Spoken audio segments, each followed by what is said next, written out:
Hello guys, இன்னைக்கு first time வந்திருக்கீங்கன்னா சேனலை subscribe பண்ணிக்கோங்க. வாங்க வீடியோக்குள்ளே போகலாம். 2019 நைட் டைமில் ஒரு கொலைகாரன் வந்துட்டு ஒரு ஆளை மூட்டையில் கட்டி போட்டு அவர் வந்து ஒரு பாலத்துக்கு மேலே தூக்கிட்டு போய்கிட்டு இருக்கான். போனது மட்டும் இல்லாமல் டார்ச் லைட் வச்சிருப்பான். அந்த டார்ச் லைட்டை வந்துட்டு கத்தியை மறைச்சி வச்சிருப்பான். அதை வந்து சதக் அப்படின்னு குத்தி அந்த ஆளை வந்து கொடூரமாக கொண்டுருவான். அதுக்கப்புறமா அந்த கொலை நடந்த விஷயம் போலீஸ்காரங்களுக்கு தெரிய வர அவங்களும் இன்வெஸ்டிகேஷனை ஸ்டார்ட் பண்ணுறாங்க.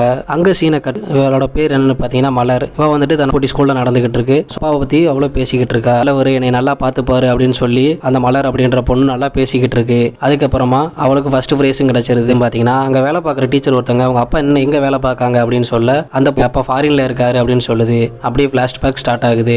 இப்போ நம்ம மலரோட சின்ன வயசை காட்டுறாங்க. அவளை வந்துட்டு எந்த ஊர் பசங்களுமே ஒன்றும் சேர்த்து விளாட மாட்டேங்காங்க. ஏன்னு பார்த்தீங்கன்னா அவங்க அப்பா வந்து ஒரு பெரிய கொலைகாரன் அப்படின்னு சொல்லிட்டு இந்த ஊரே இது பண்ணிக்கிட்டு இருக்காங்க. ஸோ அதனால தன்னோட அப்பா வந்துட்டு கொலைகாரன் அப்படின்னு சொன்னால் யாருமே என் கூட சேர மாட்டாங்களோன்னு சொல்லிட்டு அந்த பொண்ணுக்கு ஒரு ஃபீலிங் இருக்கும். ஸோ அதனால தான் எங்கள் அப்பா ஃபாரின்ல இருக்காங்க சொல்லிட்டு அவங்களும் இது பண்ணிக்கிட்டு இருப்பாங்க. அவங்கள வளர்க்குறது யாரும் பார்த்தீங்கன்னா அவங்க அப்பாவோட தங்கச்சி வீட்டில் தான் அந்த மலர் பொண்ணு வந்து வளர்ந்துகிட்டு இருக்கும். அங்கே கட் பண்ண அடுத்து நம்ம ஹீரோயின் கீர்த்தி சுரேஷோட என்ட்ரி. அவங்களும் ரொம்ப சோகமா ஒரு ஹியூமன் ரைட்ஸ் குழுக்கிட்ட வந்து பேசிக்கிட்டு இருக்காங்க.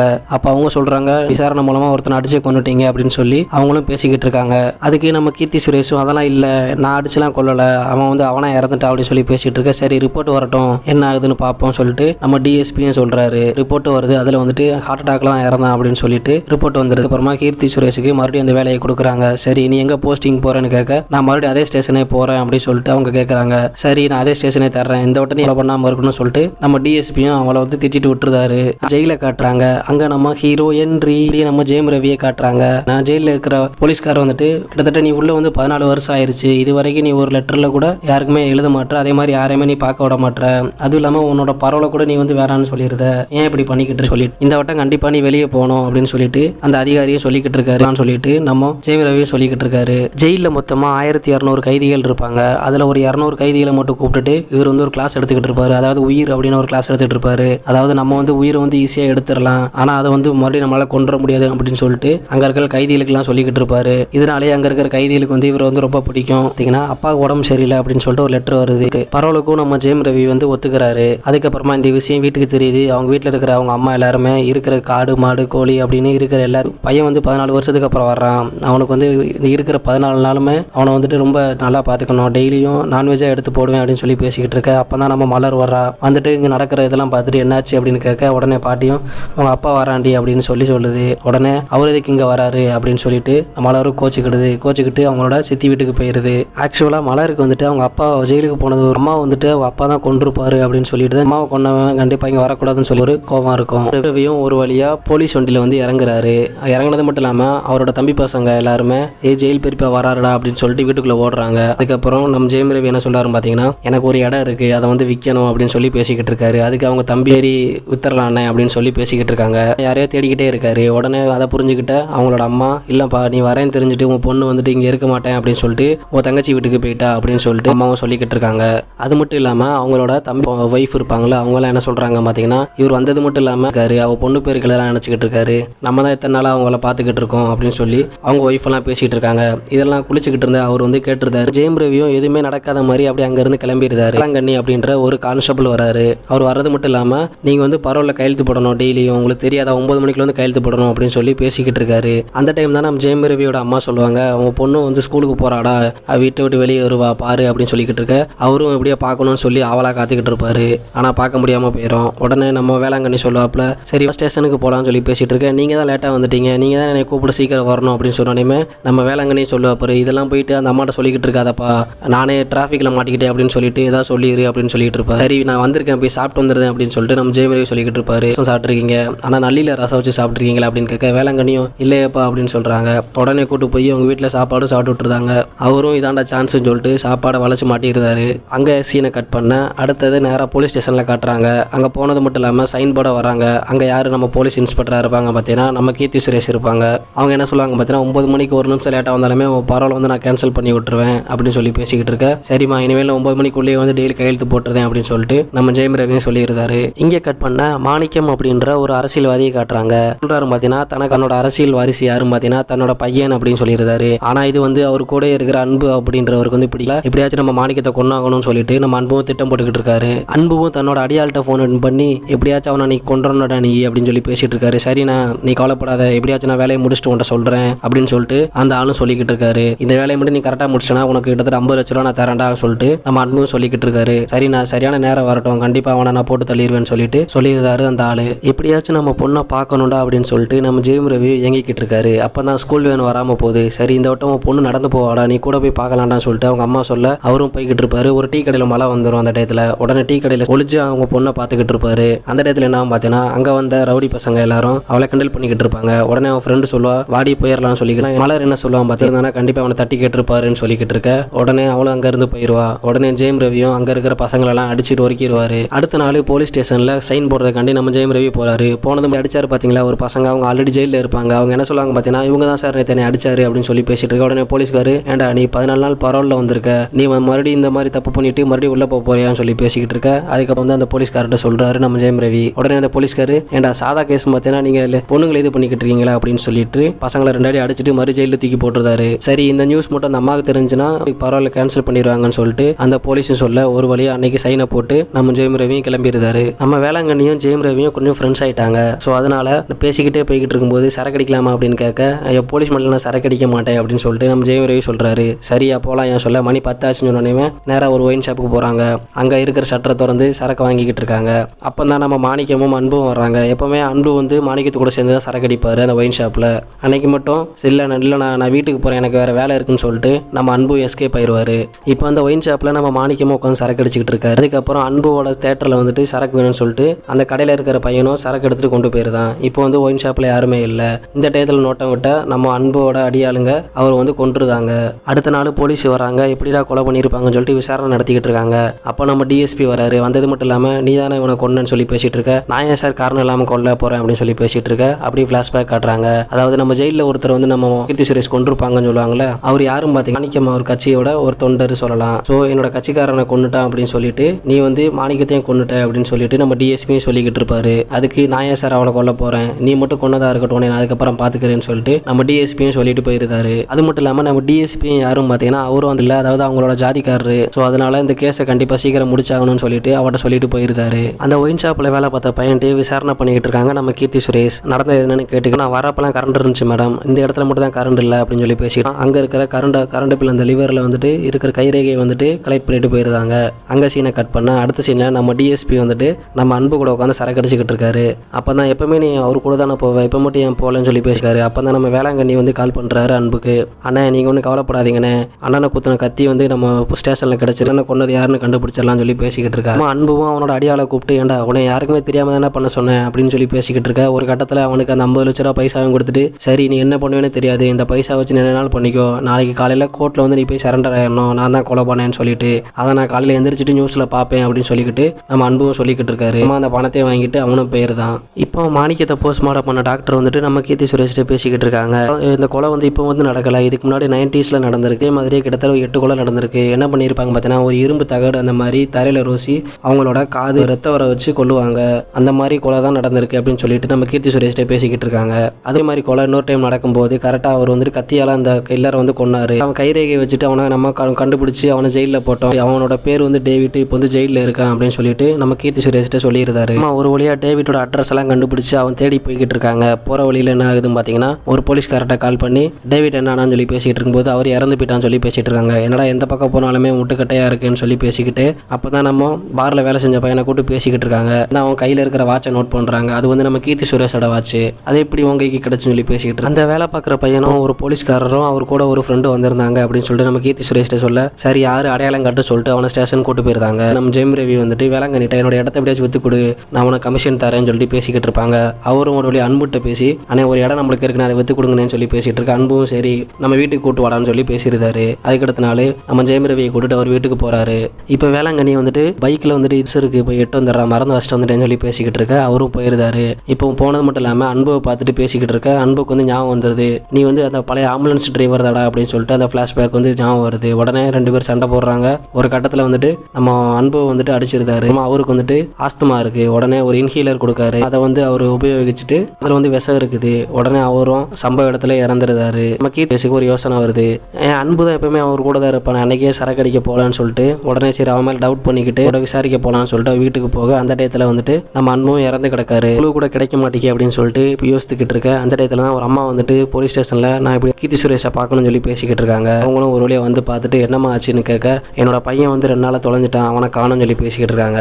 அதுக்கு உடனே அந்த பக்கத்தில் இருந்த போலீஸ்காரரு அவன் பையன் வந்து ரொம்ப யூட்டிசிங் பண்ணுவான்னு சொல்லி பேசிக்கிட்டு இருக்க. அந்த பையன் யாரும் பார்த்தீங்கன்னா நம்ம ஜெயம் ரவி வந்துட்டு அவர் பொண்ணை வந்து கிண்டல் பண்ணாங்க பார்த்தீங்களா, அந்த பையன் தான். உடனே சொல்ல இவரும் உடனே அன்னைக்கு நடந்த ஃப்ளாஷ்பேக்கே சொல்கிறாரு. இதையே நீங்கள் முதல்ல இதுவே தெரிஞ்சிருந்தனா நான் அப்பவே அவனை தூக்கி மறுபடியும் ஜெயிலில் போட்டிருப்பேன்ல அப்படின்னு சொல்லிட்டு நம்ம கீர்த்தி சுரேஷ் பேசிக்கிட்டு இருக்காங்க. ஒருவேளை இவன் தான் அடிக்கடி நம்ம ஜெயிலுக்கு வேற வர்றான், வந்துட்டு சைன் போட்டு போறான், நம்ம ஜெயம் ரவி தான் என்னோட வாட்சை தூக்கிட்டு போயிருப்பான்னு நினைச்சிட்டு அவன் மேலே சந்தேகப்படுறாங்க. ஒரு வழியா ஜெயம் ரவியும் தன்னோட இடத்தை வந்து வித்துருந்தாரு. அது வித்தது மட்டும் இல்லாமல் அதை வாங்குறது யாரும் பார்த்தீங்கன்னா மாணிக்கத்தை கொண்டிருப்பாங்க பார்த்தீங்களா, அந்த அடியால தான் அந்த இடத்தை வாங்கியிருப்பாரு. சைன் போடுறதுக்காண்டி ஜெயம் ரவியோட பொண்ணு வரணும், ஸோ அதனால சைன் போடுறதுக்காண்டி அவங்க பாட்டி எப்படியாச்சும் கூட்டிட்டு வந்துகிட்டு இருக்காங்க. அந்த டயத்தில் தான் நம்ம கீர்த்தி சுரேஷ் வந்து அவரை கைது பண்ணிட்டு போயிருந்தாங்க. அவரை கைது பண்ணது மட்டும் இல்லாமல் அவரை வந்து உடனே பரவாயில்ல கேன்சல் பண்ணி மறுபடியும் ஜெயிலில் போடணும்னு சொல்லிட்டு நைட்டோட நைட்டாக அங்கே இருக்க பக்கத்தில் இருக்கிற ஜட்ஜி வீட்டுக்கு போயிடுவாங்க. போயிட்டு குற்றத்தை சொல்லிக்கிட்டு இருப்பாங்க. அவரும் நான் எதுவுமே பண்ணலைன்னு சொல்லிட்டு ஜெயம் ரவியும் சொல்லிக்கிட்டு இருப்பாரு. இவங்களும் ஆதாரம் எல்லாமே ஏதாவது சொல்லிக்கிட்டு இருக்காங்கன்னு சொல்லிட்டு அந்த ஜட்ஜிட்ட சொல்ல உடனே அவங்களும் ஆதாரத்தை சொல்லுவாங்க. 2005 2008 தமிழ்நாட்டிலே நடந்த கொலைகள் எல்லாம் இப்போ நடந்துகிட்டு இருக்கு அப்படின்னு சொல்லி ஜட்ஜிட்ட பேசிக்கிட்டு இருப்பாங்க. அது மட்டும் இல்லாமல் அவங்க 2005 2008 இந்த 2 இடத்துலையும் அவர் கூட சேர்ந்து ஜெயிலில் இருந்தது, கொலைகாரங்க கூட சேர்ந்து ஜெயிலில் இருந்தது யாரும் பார்த்தீங்கன்னா ஜெயம் ரவி மட்டும் தான். ஸோ அதனால இவரு தான் அவங்ககிட்ட கேட்டுட்டு இப்படி கொலை பண்ணலாம் அப்படின்னு கேட்டு வந்து கொலை பண்ணிக்கிட்டு இருக்காரு அப்படின்னு சொல்லிட்டு நம்ம ஜட்ஜிட்ட நம்ம கீர்த்தி சுரேஷ் சொல்றாங்க. இதெல்லாம் கேட்டுக்கிட்டு இருந்த நம்ம ஜெயம் ரவி என்ன சொல்றாரு பார்த்தீங்கன்னா, அப்படி நம்ம மாணிக்க சாவர இடத்துல அவங்களோட வாட்ச் இருந்துச்சு, ஸோ நீங்க கூட அவரை கொலை பண்ணிருக்கலாமேன்னு சொல்ல உடனே நம்ம ஜட்ஜோட அசிஸ்டன்ட் என்ன சொல்றாரு பார்த்தீங்கன்னா, இவங்களுக்கும் ஏற்கனவே மாணிக்கத்துக்கும் நிறைய பகை இருந்துச்சு, ஒரு வேளை இவங்க தான் கொலை பண்ணியிருப்பாங்கன்னு சொல்லிட்டு அவரும் சொல்றாரு. உடனே ஜட்ஜ் இருந்து நைட் வந்து விளாண்டுக்கிட்டு இருக்கீங்களா, நீயே கொலை பண்ணிட்டு இந்த பழியை தூக்கி நம்ம இவர் மேலே போடலான்னு பார்க்குறியா அப்படின்னு சொல்லிட்டு இந்த கேஸெல்லாம் நிற்காதுன்னு சொல்லிட்டு அவரை அனுப்பி விட்டுருந்தாங்க. அப்படியே ஒரு குட்டி ஃப்ளாஷ்பேக் ஸ்டார்ட் ஆகுது. அதாவது நம்ம ஜெயம் ரவி வந்து ஜெயிலுக்கு போயிருப்பார் பார்த்தீங்களா, அந்த டயத்தில் வந்துட்டு நான் கொலை பண்ணலை, என்னையே ஜெயிலில் வச்சிருக்கீங்கன்னு சொல்லிட்டு அங்கேருந்து தப்பிக்க முயற்சி பண்ணுவார். அதுக்கப்புறமா மாட்டிக்கிட்டு போலீஸ்காரங்க அடிச்சு விட்டுருவாங்க. அங்கே ஜெயிலில் தான் காளிதாஸ் அப்படின்ற ஒருத்தரோட பழக்கம் கிடைக்கும். நீ வந்துட்டு வெயிட் பண்ணு, உன்னை வந்து அவங்க மாட்டி விட்டுருக்காங்க, உனக்கான நேரம் கண்டிப்பாக வரும், அந்த டயத்தில் போய் நீ அவங்கள வந்து கொள்ளலாம், அதே மாதிரி உனக்கு எந்த உதவி வேணாலும் என்கிட்ட கேட்கலாமா, வெளியில் நடக்கிற நியூஸை ஃபுல்லாமே பேப்பரை பார்த்து அவர் தெரிஞ்சுக்கிறாரு. இந்த டயத்தில் தான் நம்ம காளிதாஸுக்கு விடுதலை கிடைக்குது. அவரு வீட்டுக்கு போயிருந்தாரு. சரிடா என்ன உதவினாலும் என்கிட்ட கேள்றான்னு சொல்ல அப்புறம் கொஞ்ச நாளுக்கு அப்புறமா ஜெயிலில் ஒரு ஃபோன் கிடைக்குது. அதுக்கப்புறம் நம்ம காளிதாஸுக்கு ஃபோன் பண்ணி அண்ணா எனக்கு நீங்கள் ஒரு உதவி பண்ணணும், போஸ்ட்மார்ட்டத்தில் இருக்கிற ஒரு பணத்தை எடுத்துகிட்டு போய்கிட்டு அதை வந்துட்டு தரைப்பால டார்ச் லைட்டில் கொலை பண்ணாங்க பார்த்தீங்களா, அந்த மாதிரி கொலை பண்ணணும் அப்படின்னு சொல்லி பேசிக்கிட்டு இருக்க அவரும் அதை பண்ணியிருந்தாரு. சரிடா இதான் நம்மளுக்கான நேரம் அப்படின்னு சொல்லிட்டு அவரும் பரவலும் கரெக்டாக வருது. அந்த டயத்தில் அவரும் வெளியே வராரு. இதெல்லாம் நம்ம ஜெயம் ரவியோட மிகப்பெரிய மாஸ்டர் பிளான் அப்படின்னு நம்ம சொல்லலாம். எப்படியாச்சும் ஜெயம் ரவிக்கு எதிராக ஆதாரம் கிடைக்குமான்னு சொல்லிட்டு நம்ம கீர்த்தி சுரேஷன் தேடிக்கிட்டு இருக்காங்க. அப்போ தான் நம்ம ஜெயம் ரவியோட பொண்ணு வந்துட்டு அவர் மேலே ஒரு கேஸ் கொடுத்துக்கிட்டு இருக்காங்க. அதுக்கு நீ வந்து ஏற்கனவே உங்கள் அப்பா மேலே கோவமா இருக்க, அதனால இது பொய் கேஸாக மாறிடுமா, நீ சத்தமிடாமல் போமா அப்படின்னு சொல்லிட்டு நம்ம கீர்த்தி சுரேஷ் சொல்லியிருந்தாங்க. அந்த பையன் காணாமல் போவான் பார்த்தீங்களா, அவனை தேடுறதுக்காண்டி நம்ம கீர்த்தி சுரேஷும் போய்கிட்டு இருக்காங்க. போலீஸும் ஒரு இடத்த கண்டுபிடிச்சிருந்தாங்க. அந்த இடத்துல ஃபுல்லாக தேடுறாங்க, எதுவுமே கிடைக்கல. அதுக்கப்புறம் கீர்த்தி சுரேஷ் வழியாக பார்த்துட்டு என்னடா இங்கே ஏதாவது தண்ணி மாதிரி இருக்கேன்னு சொல்லிட்டு அதுக்கப்புறமா அந்த இடத்த தோன்றாங்க. அந்த இடத்துல அந்த பையன் வந்து இறந்து கிடக்குறான். அடுத்த நாள் நம்ம ஜெயம் ரவியும் போலீஸ் ஸ்டேஷனுக்கு நம்ம சைன் போடுறதுக்காண்டி வராரு. அவர் வந்து போலீஸ்கார சைன் போட விட மாட்டாங்க. கொஞ்ச நேரம் வெயிட் பண்ணுங்க, அவங்கள மேடம் பார்க்கணும்னு சொல்றாங்கன்னு சொல்லி உட்கார வச்சுக்கிட்டு இருக்காங்க. இறந்த பையனோட அம்மா வராங்க, நீ தான் என் பையனை கொண்டேன்னு சொல்லி பேசிக்கிட்டு இருக்காங்க. அதுக்கு சுரேஷும் அவனுக்கு கைரேகை எடுத்துட்டு போயிருந்தாங்க. அது மட்டும் இல்லாமல் அந்த இறந்த பையனோட கைரேகை எடுத்துட்டு போயிட்டு செக் பண்ணிக்கிட்டு இருக்காங்க. அதில் நம்ம ஜெயம் ரவியோட கைரேகை எதுவுமே மேட்ச் ஆகல. அந்த இறந்த பையனோட கைரேகை மேட்ச் ஆகுது. என்னன்னு பார்த்தீங்கன்னா நம்ம மாணிக்கத்தோட இறந்துருப்பான் பார்த்தீங்களா, அந்த டயத்தில் அவனுக்கான இந்த லிவரில் கை வச்சிருப்பான். அந்த ஃபிங்கர் பிரிண்ட் ஒரே மாதிரி இருக்கும். ஸோ நம்ம வந்துட்டு ஜெயம் ரவி வந்து இதுக்கப்புறம் நம்ம கிரிமினல்னு சொல்ல முடியாதுன்னு சொல்லிட்டு நம்ம கீர்த்தி சுரேஷ் நினச்சிக்கிட்டு இருப்பாங்க. அந்த இறந்த பையனோட போஸ்ட்மார்ட்டம் ரிப்போர்ட்டை வந்துட்டு நம்ம வேளாங்கண்ணிட்டு வந்து எடுத்துகிட்டு வர சொல்லியிருப்பாரு நம்ம ஜெயம் ரவி. அதை எடுத்து படிச்சுட்டு அதுக்கப்புறம் கீர்த்தி சுரேஷ் வந்தோடனே அதை பற்றி பேசிக்கிட்டு இருக்க, என் டேபிளில் நீ எப்படி கை வைக்கலாம்னு சொல்லிட்டு நம்ம கீர்த்தி சுரேஷ் சொல்கிறாங்க. நான் ஒன்றும் கொலைகாரம் கிடையாது அப்படின்னு சொல்ல உடனே நீங்களும் கொலை பண்ணீங்களே மேடம் சொல்லிட்டு அவரும் பேச 2 பேருமே ஒரு கட்டத்தில் அமைதியாயிருவாங்க. அதுதான் எப்போவுமே அந்த இறந்த பையன் வந்து ஈவ்டீசிங் பண்ணும்போது அவங்க அம்மா தான் வந்து கூட்டு போவாங்க.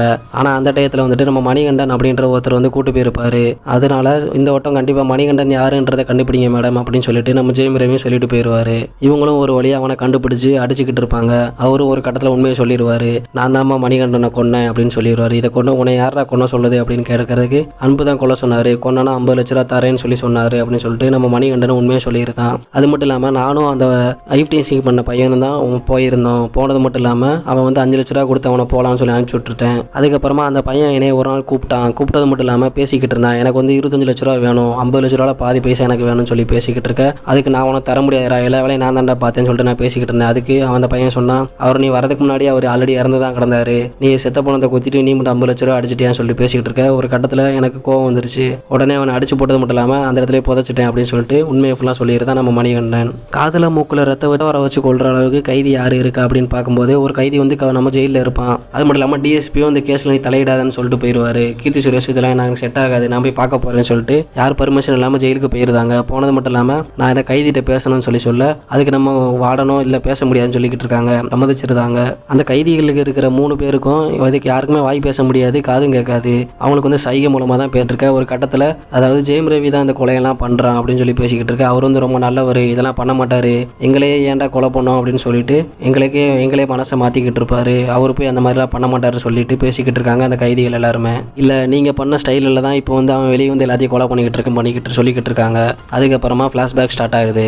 ஜெயம் ரவி என்ன பண்ணுறாரு அப்படின்னு பார்த்தீங்கன்னா, அவர் வந்து ஒரு ஆம்புலன்ஸ் டிரைவர். ஊரில் இருக்கிற மக்களுக்கு எந்த ஒரு கொரோனாலுமே அவர் தான் தீர்த்து வைப்பார். ஏதோ காயப்பட்டிருந்தாலும் பண உதவி எல்லாமே அவர் தான் பண்ணிக்கிட்டு இருப்பாரு. அதனால அந்த ஊருக்கு அவர் ஒரு மிகப்பெரிய தெய்வமாக தெரிஞ்சுக்கிட்டு இருந்தார். அங்கே தான் நம்ம ஹீரோயினை பார்க்குறாங்க. யாருன்னு பார்த்தீங்கன்னா நம்ம மலரோட அம்மாவை காட்டுறாங்க. அவங்க வந்து யாருசா இருப்பாங்க.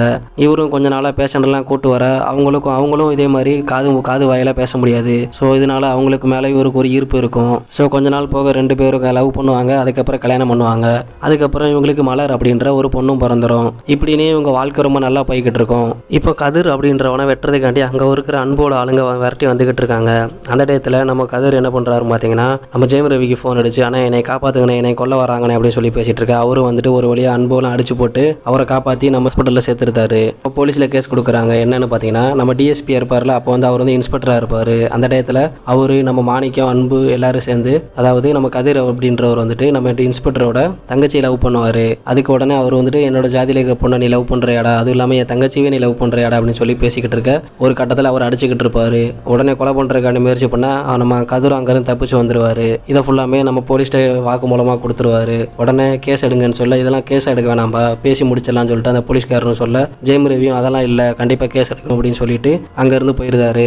அந்த ஆம்புலன்ஸ் டிரைவரும் எப்படியோ நம்ம ரோட்டில் வழி வந்துட்டு அவனை இப்போ நினச்சா கூட அவனை கொண்டு போட்டுறணும் சொல்லி பேசிக்கிட்டு இருக்க. இந்த டயத்தில் நம்ம அவனை கொண்டு வச்சுக்கேன், நம்ம மேலே தான் பழி வரும் அப்படின்னு சொல்லிட்டு நம்ம டிஎஸ்பி சொல்லியிருந்தாரு. இப்போ நம்ம ஜெயம் ரவிட்ட சமாதானம் பேசுறதுக்காண்டி நம்ம டிஎஸ்பியும் வராரு. வந்தது மட்டும் இல்லாமல், அதாவது எங்களை ஜாதி நாங்கள் இப்படி தான்பா இருப்போம், நீ அதெல்லாம் தலையிடாத அப்படின்னு சொல்லி பேசிட்டு இருக்க. ஏன் சார் 2 பேருமே டாக்டர் தானே படிச்சிருக்காங்க, கல்யாணம் பண்ணா என்னன்னு சொல்லி பேச அவரும் பேசிகிட்டே இருக்காரு. ஒரு கட்டத்தில் உனக்கு இந்த மாதிரி நடந்தா அப்படி இருக்குன்னு சொல்லி பேசிக்கிட்டு இருக்க. சரி, எனக்கு எந்த பயமும் கிடையாது சார், நீங்கள் என்ன நாள் பண்ணிக்கோங்கன்னு சொல்லிக்கிட்டு நம்ம ஜெயம் ரவியும் சொல்லியிருந்தாரு. ஒரு டைம் நம்ம டிஎஸ்பி கால் பண்ணுறாரு. பண்ணது மட்டும் இல்லாமல், அதாவது நான் வந்துக்கிட்டு இருந்தேன் ரோட்டில், அப்போ ஒரு லாரி வந்துட்டு ஒரு ஆட்டோ வந்து இடிச்சிருச்சு, உள்ள யாரும் பார்த்தீங்கன்னா உன்னோட ஒய்ஃபு அப்படின்னு சொல்லி பேசிக்கிட்டு இருக்கா. இன்னும் 10 செகண்ட் தரேன், அதுக்குள்ளேயே வந்து ஒய்ஃபை காப்பாற்றிக்கணும்னு சொல்லி பேசிக்கிட்டு இருக்காரு. இவரும் ஆம்புலன்ஸ் எடுத்துட்டு அறக்க பறக்க கிளம்பி வந்துருந்தாரு. வந்தது மட்டும் இல்லாமல் அவன் ஒய்ஃபை பார்க்குறாரு. அவரோட வயிற்றுல வந்துட்டு கத்தியால் குத்திருக்காங்க. உடனே அங்கே இருக்கிற கத்தியை தூக்கி போட்டு அவர் ஆம்புலன்ஸில் ஏற்றிட்டு அவர் ஒய்ஃபை கூட்டுட்டு போகலான்னு இருக்க, அந்த டயத்தில் அங்கே இருக்கிற ரவுடி எல்லாருமே அவரை போக விடாமல் தடுத்துக்கிட்டு இருக்காங்க.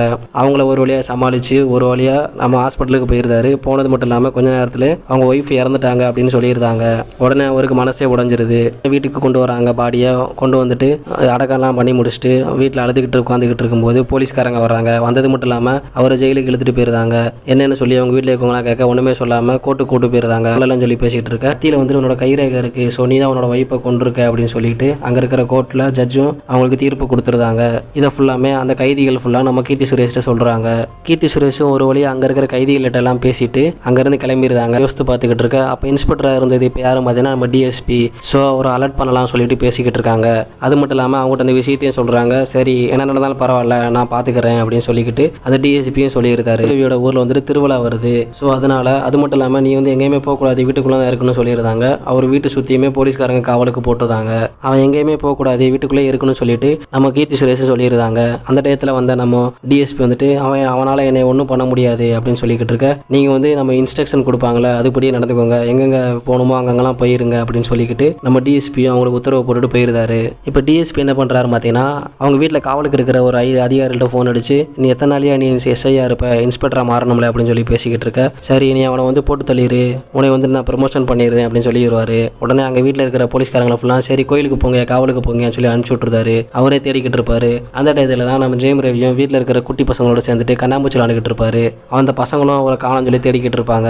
இந்த போலீஸ்காரரும் அவரை காணம் சொல்லிட்டு தேடிக்கிட்டு இருப்பாரு வீடு ஃபுல்லாக. இப்போ நம்ம ஜெயம் ரவி போய்கிட்டு அங்கே இருக்கிற போலீஸ்காரர் ஒருத்தரை அடிச்சு போட்டு அதில் இருக்க வாக்கி டாக்கியில் வந்துட்டு நீங்கள் அங்கே போங்க, நீங்கள் வந்து இந்த சாமிக்கு இந்த பக்கம் போங்க அப்படின்னு சொல்லி அங்கே இருக்கிற போலீஸ்காரங்களை ஃபுல்லாக திசை திருப்பிக்கிட்டு இருப்பாரு. அது மட்டும் இல்லாமல் அந்த ஊரில் இருக்க சுற்றி இருக்கிற கேமரா ஃபுல்லாமே நம்ம கீர்த்தி சுரேஷ் வாட்ச் பண்ணிக்கிட்டு இருப்பாங்க. இப்படி இருக்கிற எல்லா போலீஸையும் ஒரு வழியாக திசை திருப்பி நம்ம டிஎஸ்பியும் ஒரு தனியாக ஒரு கோயிலுக்குள்ளே கூட்டிகிட்டு வந்துருந்தாரு. வந்து 2 பேரும் மாறி மாறி சண்டை போட்டுக்கிட்டு இருக்காங்க. ஒரு கட்டத்தில் கீர்த்தி சுரேஷ் உள்ள வந்துருந்தாங்க. அது மட்டும் இல்லாமல் உயிருக்கு போராடிக்கிட்டு இருக்க நம்ம டிஎஸ்பியை பார்த்துட்டு அவர் போலீஸ்காரங்க எல்லாமே தூக்குங்க ஹாஸ்பிட்டல் கூட்டு போகலாம்னு சொல்லிட்டு ஒரு ஆம்புலன்ஸ்ல ஏற்றுறாங்க. அதுக்கப்புறம் பார்த்தீங்கன்னா அந்த ஆம்புலன்ஸ் வந்து யாரோட ஆம்புலன்ஸ் பார்த்தீங்கன்னா நம்ம ஜெயம் ரவியோட ஆம்புலன்ஸ், ஒரிஜினல் ஆம்புலன்ஸ் வந்துட்டு அதுக்கப்புறம் தான் வரும். நம்ம ஜெயம் ரவியும் இந்த டிஎஸ்பி பார்த்துட்டு என்னோட ஒய்ஃபை இப்படி தானே துடிச்சு இறந்துருப்பா அப்படின்னு சொல்லி பேசிக்கிட்டு இருக்க, நீயே சாவுடான்னு சொல்லிட்டு அவரும் ஒரு வழியாக இறந்துருந்தாரு. ஒரு வீட்டுக்கு தப்பிச்சு ஓடிக்கிட்டு இருக்காரு. இந்த டயத்தில் நம்ம கீர்த்தி சுரேஷும் இவன் வீட்டில் இருக்கானா என்னடா அப்படின்னு சொல்லிட்டு தேடிக்கிட்டு வேகமாக போய்கிட்டு இருக்காங்க. உங்களை யார் இப்போ கோவிலுக்குலாம் வர சொன்னது அப்படின்னு சொல்லிக்கிட்டு அங்கே இருக்கிற போலீஸ்காரங்களை திட்டிக்கிட்டு வீட்டுக்கு வேகமாக போகிறாங்க. கதவை திறந்தா வீட்டில இருந்து நம்ம ஜெயம் ரவி வராரு. இருக்கிற குட்டி பசங்க எல்லாருமே ஐயா நான் மாமாவை கண்டுபிடிச்சிட்டேன் அப்படின்னு சொல்லி பேசிக்கிட்டு இருக்காங்க. கீர்த்தி சுரேஷால ஒன்றுமே பண்ண முடியல. அதுக்கடுத்த நாள் அவரோட 14 நாள் பரோலும் முடியுது. அவரும் மறுபடியும் வீட்டில் எல்லாத்துக்குமே சொல்லிக்கிட்டு நான் கிளம்புறேன் அப்படின்னு சொல்லிட்டு போய்கிட்டு இருக்காரு. அவரை மறுபடியும் வண்டியில ஏற்றிட்டு ஜெயிலில் கொண்டு வந்து விட்டுருந்தாங்க. அப்படியே கொஞ்ச நாள் போகுது. அதுக்கப்புறமா அங்கே இருக்கிற கைதி ஒருத்தர் வந்துட்டு ஆனால் அவங்கள பார்க்கறதுக்காண்டி நந்தினி அப்படின்ற ஒரு போலீஸ்காரங்க வந்திருக்காங்க அப்படின்னு சொல்றாங்க. உடனே இவரு வந்து பார்த்துக்கிட்டு இருக்கு. மலரை வந்து கூட்டு வந்திருப்பாங்க நம்ம கீர்த்தி சுரேஷ். வந்தது மட்டும் இல்லாமல் அவங்களுக்கு உண்மையை சொல்லிடுவாங்க. அதுக்கப்புறமா அவங்களும் அவங்க அப்பாவோட கையை பிடிச்சிக்கிட்டு அழுதுகிட்டு இருப்பாங்க. அப்படியே படம் முடியுது. ஓகே ஃப்ரெண்ட்ஸ், படம்லாம் எப்படி இருக்கு, நம்ம வாய்ஸ் எல்லாம் எப்படி இருக்கு அப்படி நம்ம சேனலையும் சப்ஸ்கிரைப் பண்ணிருங்க. தேங்க்யூ ஃபார் வாட்சிங்.